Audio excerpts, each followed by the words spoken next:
लड़ाई हो रही है। प्रधानमंत्री जी हजारों युवकों को ना बचाने के बजाय उत्तर प्रदेश में व्यस्त है। उत्तर प्रदेश का व्यापार तबाह हो गया। मैं बात करूं इस जनपद की, कबीर साहब का निर्माण स्थल आप देखें, क्या दुर्गति उसकी की हुई है। सारे दुनिया के अंदर और देश के अंदर प्रसिद्ध कबीर जी, जिनके अनेकों लाखों अनुयायी आज पूरे देश और दुनिया के अंदर पाए जाते हैं, उनकी दुर्गति करने वाले योगी आदित्यनाथ हैं। कहते हैं कि जो राम को लाए, राम सदियों से हमारे पूजनीय है। आज योगी जी कहने वाले हो गए कि हम राम को लाए। क्या बात कहते हैं। इनके सोचने का सत्र देखिए। और मैं तो बहुत दुखी हूं, इस क्षेत्र के अंदर जो व्यापार को तबाह कर दिया, यहाँ के गन्ना मिल को बंद कर दिया, यहाँ की कताई मिलों को बंद कर दिया, यहाँ के लघु उद्योग बंद हो गए। मजबूर हो चुके यहाँ कर्ज के नीचे व्यापारी दब गए हैं और व्यापारी अपना व्यापार यहाँ से पलायन की सोचने लगे कि यूपी में और इस जनपद के अंदर हमारा व्यापार चलेगा या हमें कहीं और जाना पड़ेगा, यूपी छोड़ के कहीं और जाना पड़ेगा। पूरी की पूरी घूम रहे हैं, किस तरह का मिल रहा है जन समर्थन तो वो ज्यादा? व्यापारियों का पूरा समर्थन मिल रहा है। व्यापारी शांति चाहते हैं। व्यापारी ये सरकार नहीं चाहते। व्यापारी चाहते हैं कि सरकार अंतिम छोर में बैठे हुए व्यक्ति के सुने, जाति और धर्म से उठकर काम की राजनीति करे, ताकि व्यापारियों को भी कोई धमकाए ना। व्यापारियों का जो जिस प्रकार से व्यापार नीति यूपी सरकार की हुई है और विशेषकर इस जनपद के अंदर हुई है, सारे आप उद्योग देख लें, यहाँ की बड़ी बड़ी फैक्ट्रियां जो थी, 2 ही फैक्ट्रियां थी, दोनों फैक्ट्रियां बंद हो चुकी हैं यहाँ पे, और इसको पुनः चालू कराना चाहिए। ये हमारी डिमांड भी है। और मैं ये कहना चाहता हूँ कि आम आदमी पार्टी जाति और धर्म की राजनीति नहीं करती। बीजेपी सिर्फ और सिर्फ जाति धर्म की राजनीति करती है। हम काम की राजनीति करते हैं। हम अच्छे हॉस्पिटल बनाने की राजनीति करते हैं, अच्छे स्कूल और कॉलेज बनाने की राजनीति करते हैं, 24 घंटे बिजली पानी फ्री देने की राजनीति करते हैं। हम महिलाओं को, सारे देश की महिलाओं को बस यात्रा मुफ्त देना चाहते हैं, ताकि हिंदुस्तान के अंदर महिला और पुरुष बराबर का काम कर सके और देश आगे बढ़ सके। बीजेपी सांसद प्रवेश वर्मा है, आतंकवादी बताया दिल्ली सीएम केजरीवाल को, और बताया है कि मैंने संसद के अंदर भी शराब बिक रहे हैं दिल्ली में। मैंने संसद के अंदर भी प्रवेश वर्मा के विषय में बात की थी। वो वही प्रवेश वर्मा है जो दिल्ली की सड़कों पे विद्रोह कराने के लिए, वहां पे जो ये दंगे हुए उसको कराने के लिए उसका आने वाला वो व्यक्ति था, जिसने कहा देश के गद्दारों को गोली मारो सालों को। एक धर्म विशेष के प्रति वो इंगित करते हुए उन्होंने इतने घृणा के शब्दों का प्रयोग किया कि दिल्ली के अंदर दंगे भड़के। तो उस प्रवेश वर्मा की बात आप यहाँ पे ना करें। मुस्लिम बाहुल क्षेत्र में आप जनसंपर्क किए, किस तरह का सुबोध जी को वोट मिल रहा है? सुबोध जी को हर धर्म, हर जाति, हर वर्ग का समर्थन मिल रहा है। विशेषकर सुबोध जी को इनके परिवार के संस्कारों का मिल रहा है। मैंने बताया था जब वो सांसद थे, इनके पिता सोनीपत से गाय और भैंस खरीद के लाने के लिए उन्होंने टंडर की बेटी का विवाह उन्होंने अपने बड़े बेटे से किया। इससे बड़ी मानवता का उदाहरण नहीं हो सकता।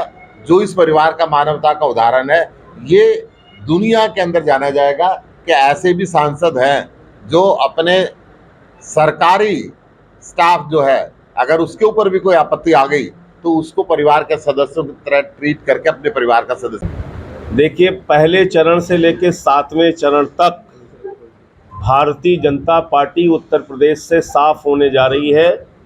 इसको लेकर कहीं भी किसी के मन में किसी प्रकार की कोई दुविधा नहीं है। जनता तैयार है, वो चाहे बेरोजगार हो, किसान हो, माताएं बहनें हो, हर वर्ग के लोग इनकी जमानत जब्त कराने के लिए तैयार है। आज संत कबीर नगर खलीलाबाद में जिस प्रकार का वातावरण है, यहाँ पर भारतीय जनता पार्टी से 2 कैंडिडेट लड़ रहे हैं, एक बीजेपी के सिंबल पर, एक समाजवादी पार्टी के सिंबल पर।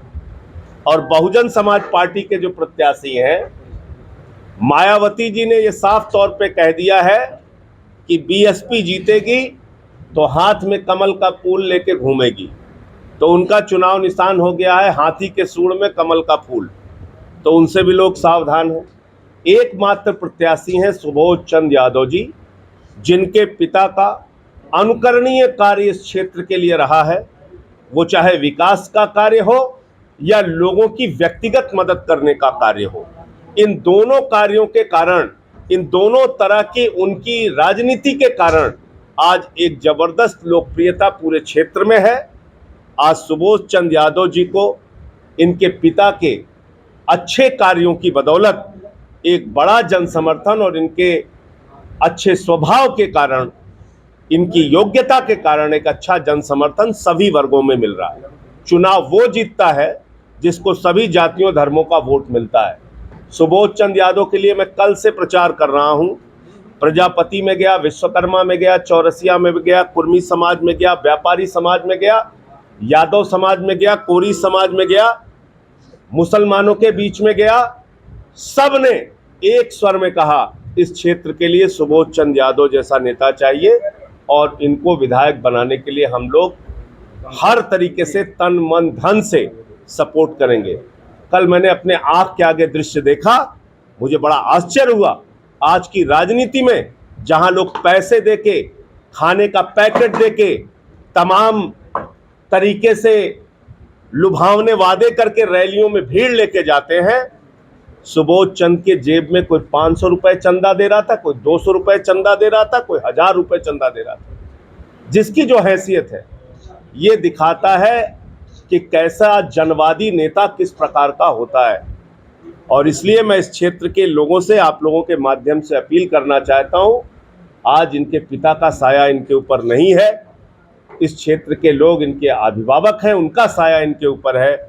इनको अनाथ मत छोड़ दीजिएगा।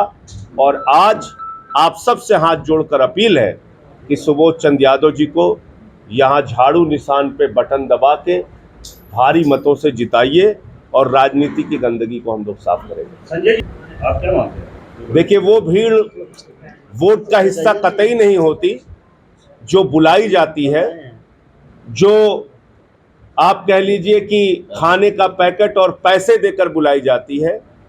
लेकिन वो भीड़ न सिर्फ वोट का हिस्सा होती है बल्कि वोट दिलवाने का भी कार्य करती है।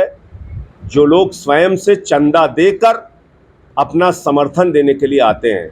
अरविंद केजरीवाल जी की ऐतिहासिक रैली हुई यहाँ पर और किसी को एक भी बस नहीं दिया इन्होंने, किसी की मोटरसाइकिल में तेल नहीं भरवाया, किसी के लिए खाने का पैकेट नहीं दिया। अपने पास से चबैना लेके लोग रैली में आए शामिल होने के लिए। ये है जनता का प्यार सुबोध चंद्र यादव के। भाजपा से तो हर जगह लड़ रहे हैं हम लोग, दिल्ली में भी लड़ रहे हैं, यूपी में भी लड़ रहे हैं और जहां जहां लड़ रहे हैं इनको साफ कर रहे हैं। 3 बार भाजपा की गंदगी को हमने दिल्ली में साफ किया, 2013 में साफ किया, 15 में साफ किया, 67 में साफ किया, 2020 में साफ किया, एक बार 28, एक बार 67, एक बार 62। पंजाब में हम गए, वहां पे बीजेपी अकाली दल थी, वहां साफ किया, तीसरे नंबर पे पहुंचा दिया। बीजेपी हम जहां जहां लड़े बीजेपी हारी। मध्य प्रदेश लड़े बीजेपी हारी, राजस्थान लड़े बीजेपी हारी, गोवा लड़े बीजेपी हारी, कर्नाटक लड़े बीजेपी हारी। गोवा में उन्होंने जोड़ तोड़ करके सरकार बन ली।